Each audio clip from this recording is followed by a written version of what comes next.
Recovery functions best as a system, not as a single program or moment of change. It depends on reliable access to care, stable housing, employment pathways, supportive families, effective legal responses, consistent measurement, and financing that rewards outcomes rather than volume. When these components align, fewer people die, more people maintain treatment, and communities regain stability. When they are missing or poorly coordinated, intention collapses into frustration and harm. A practical definition is useful.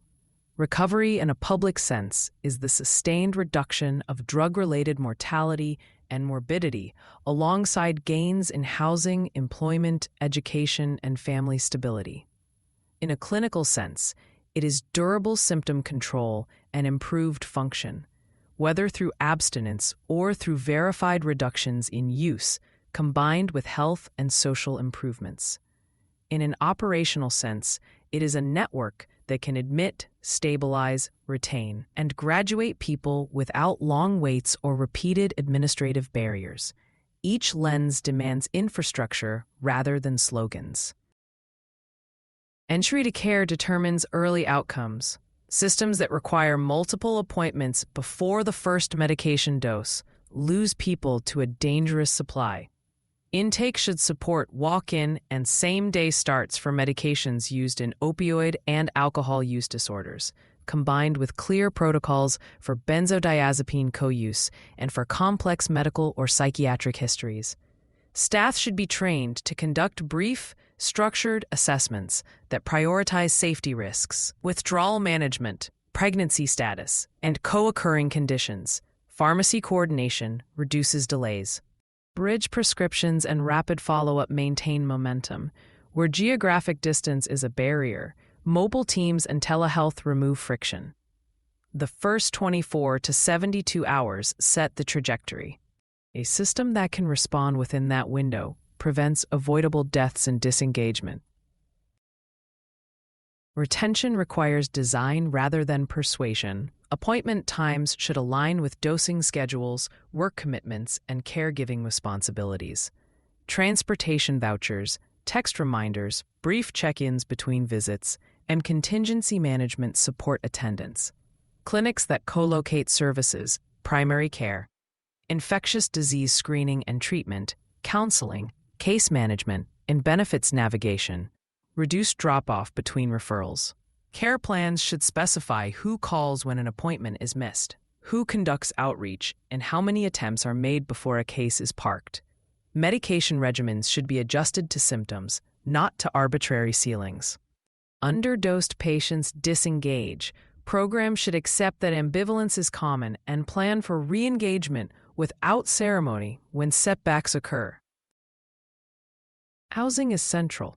Individuals without a stable address are less able to store medications safely, attend appointments consistently, or avoid using alone. Housing-first programs that do not require sobriety as a precondition reduce mortality, increase treatment retention, and lower public spending on emergency services. Recovery housing and sober living arrangements assist others who prefer substance-free environments. These models require oversight to prevent exploitation and to align house rules with clinical realities rather than punitive customs. Eviction policies that respond to lapse with immediate discharge push residents into higher-risk situations. Policies that pair clear expectations with structured re-engagement preserve safety and continuity. Partnerships with landlords, public housing authorities, and legal aid expand access and protect tenants who are stabilizing. Employment and education turn recovery into a sustainable routine. Supported employment models place participants in competitive jobs quickly, with coaching that follows the worker into the workplace, rather than delaying placement until all symptoms resolve. Apprenticeships and short-cycle credentials align with treatment schedules and produce measurable wage gains. Employers benefit from policies that allow confidential disclosure, protected leave for stabilization, and return-to-work plans that include step-down schedules and check-ins. Insurance should cover vocational rehabilitation and cognitive remediation, where attention, memory, or executive function have been impaired. Schools and training programs can adjust attendance and assessment requirements to accommodate early recovery without lowering standards. Each accommodation translates into persistence rather than withdrawal. Primary care integration prevents fragmentation. When medications for addiction are available in primary care alongside screening for depression, anxiety, trauma, HIV, and hepatitis, engagement improves. Electronic records should display prescription monitoring data within the prescribing workflow and flag high-risk combinations such as opioids with benzodiazepines or gabapentinoids. Pain management should emphasize multimodal strategies and set functional goals. Abrupt discontinuation policies for legacy opioid regimens should be discouraged in favor of paced, collaborative tapers with monitoring and alternatives. Postpartum care requires coordination between obstetric services, pediatric services, and addiction care, with attention to safe breastfeeding practices and home supports. Older adults need medication reviews that account for interactions between prescribed sedatives, alcohol, and accidental exposure to illicit opioids in counterfeit pills. Primary care teams that receive training in addiction medicine reduce reliance on narrow specialty networks and widen access. Justice systems have leverage that should be used for stabilization rather than for churn. Law enforcement can deflect eligible cases to services at first contact, reserving arrest for violent offenses and trafficking. Prosecutors can offer diversion agreements that include rapid access to medications and evidence-based counseling, rather than prolonged court supervision for minor infractions. Jails and prisons should provide methadone and buprenorphine. Continue medications initiated in the community and prepare discharge plans that include scheduled appointments, verified pharmacy access, identification documents, transportation and housing verification. Probation and parole conditions should align with clinical care. Requirements that conflict with dosing schedules or counseling appointments increase failure without improving safety. Drug courts should measure success by retention, health, and reduced recidivism, not by the absence of lapses. They should apply graduated sanctions sparingly and never as substitutes for clinical adjustments. Families and caregivers need structured support. Caregivers often carry responsibilities for transportation, childcare, appointment coordination, and crisis response without training or relief. Programs can teach practical skills: de-escalation, overdose response, safe medication storage, boundary setting, and navigation of benefits and housing systems.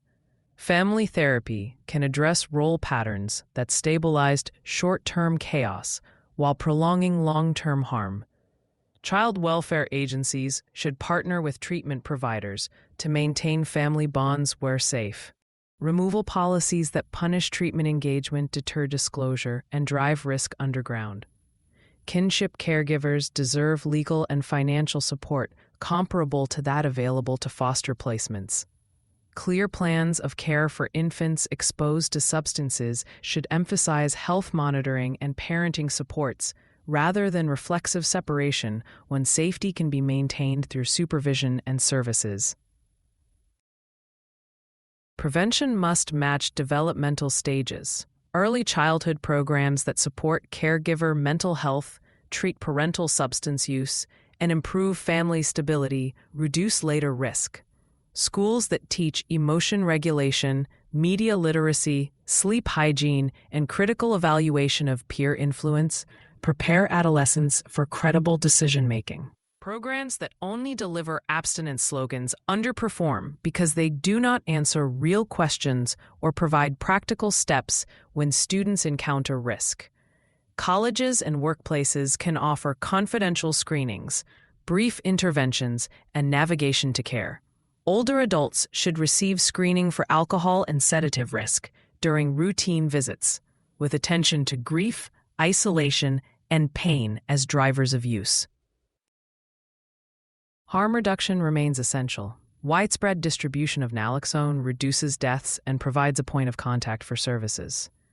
Training should emphasize recognition of respiratory depression, rescue breathing, and the likelihood of multiple administrations in synthetic dominant markets.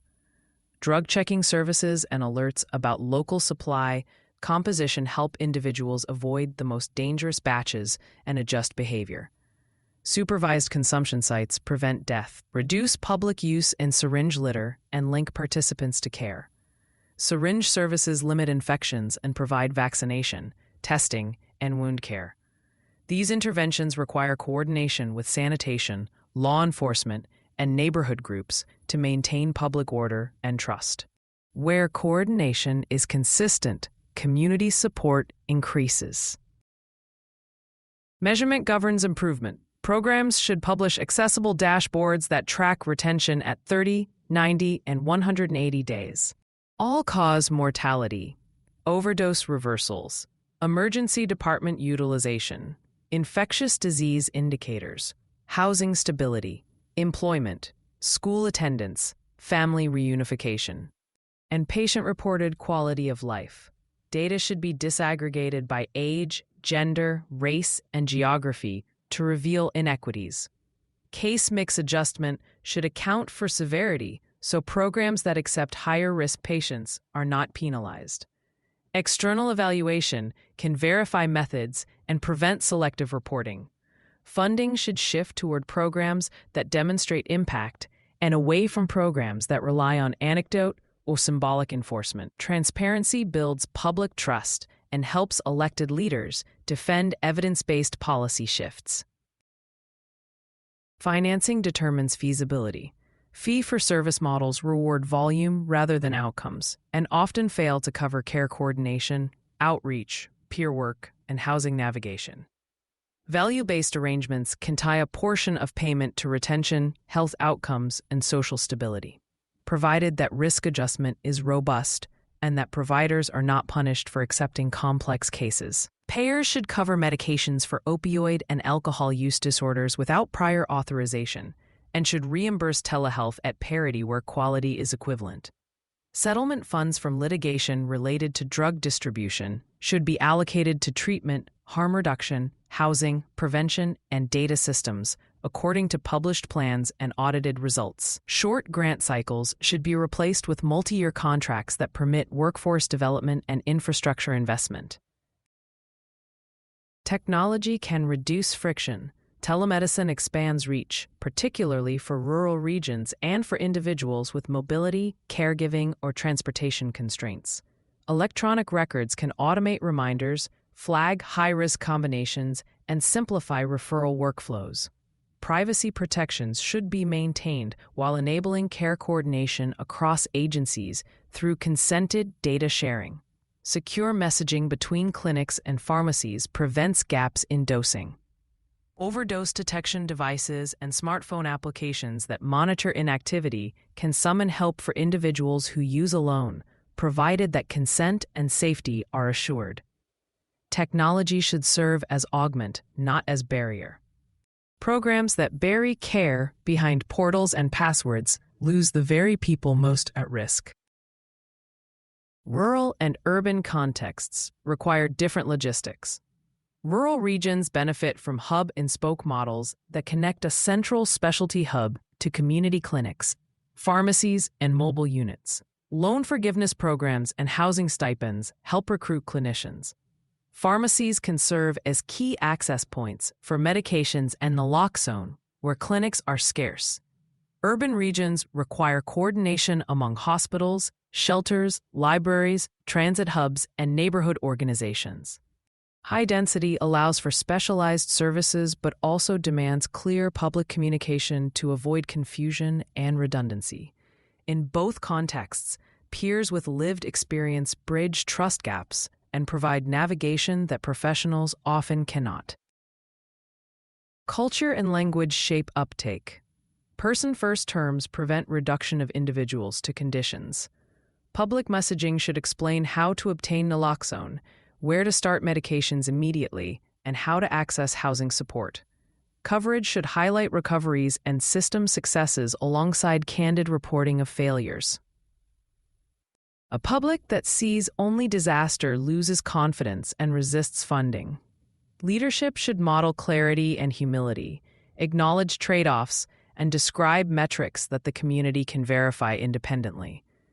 Clergy, coaches, union leaders, and neighborhood associations can normalize help-seeking and counter fatalism. Implementation requires a plan that can be executed within existing constraints. A county or city can begin by mapping current assets and gaps. Treatment capacity, pharmacy coverage, harm reduction services, housing units, workforce, legal pathways, and data systems.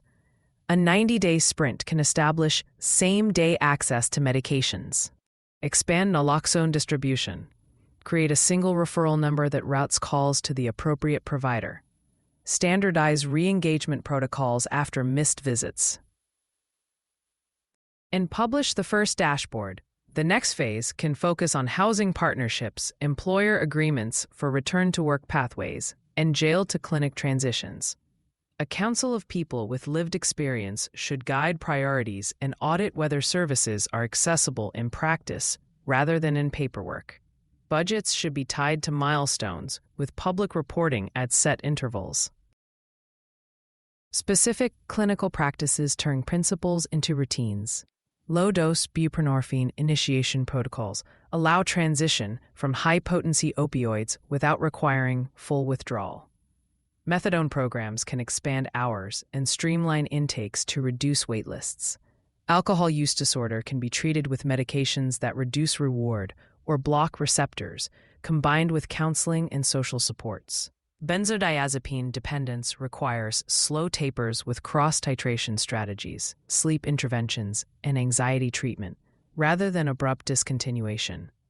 Stimulant use disorder responds to contingency management, behavioral therapies that teach alternative reward strategies, and management of co-occurring depression, ADHD, or anxiety. Each condition benefits from clear pathways displayed in order sets and quick reference guides, so that care does not depend on memory or personal preference alone. Workforce policy determines capacity. Clinicians require training in addiction medicine, trauma-informed practice, and cultural competence. Peers need certification, supervision, and career ladders to reduce turnover. Case managers need manageable caseloads and access to housing and benefit systems. Outreach workers need safety protocols, field kits, and debriefing structures to prevent burnout. Compensation should reflect market realities. Programs that rely on goodwill alone churn staff and lose experience. Universities and training programs can expand rotations that place students in community settings with strong recovery models, increasing the likelihood that graduates will remain in those systems. Infection prevention and treatment should be embedded. Testing and immediate treatment for HIV and hepatitis C improve individual and community health. Vaccination for hepatitis A and B and for other indicated infections should be routine. Wound care reduces hospitalizations and amputations associated with injection-related injuries. Dental care should be available, as untreated dental disease fuels pain and relapse risk. Integration prevents the pattern in which a patient stabilizes substance use while untreated health problems erode quality of life and threaten survival. Metrics should drive course correction. If retention declines at a particular clinic, investigate appointment availability, transportation gaps, dosing practices, and staff turnover. If overdose deaths rise in a specific neighborhood, surge naloxone distribution, expand mobile services, and review recent toxicology to inform alerts. If housing loss increases after discharge from residential programs, revise discharge planning to include lease support, landlord engagement, and step-down case management. Each adjustment should be documented, time-bound, and reviewed for effect. Programs that tell a coherent story with data attract and keep public investment.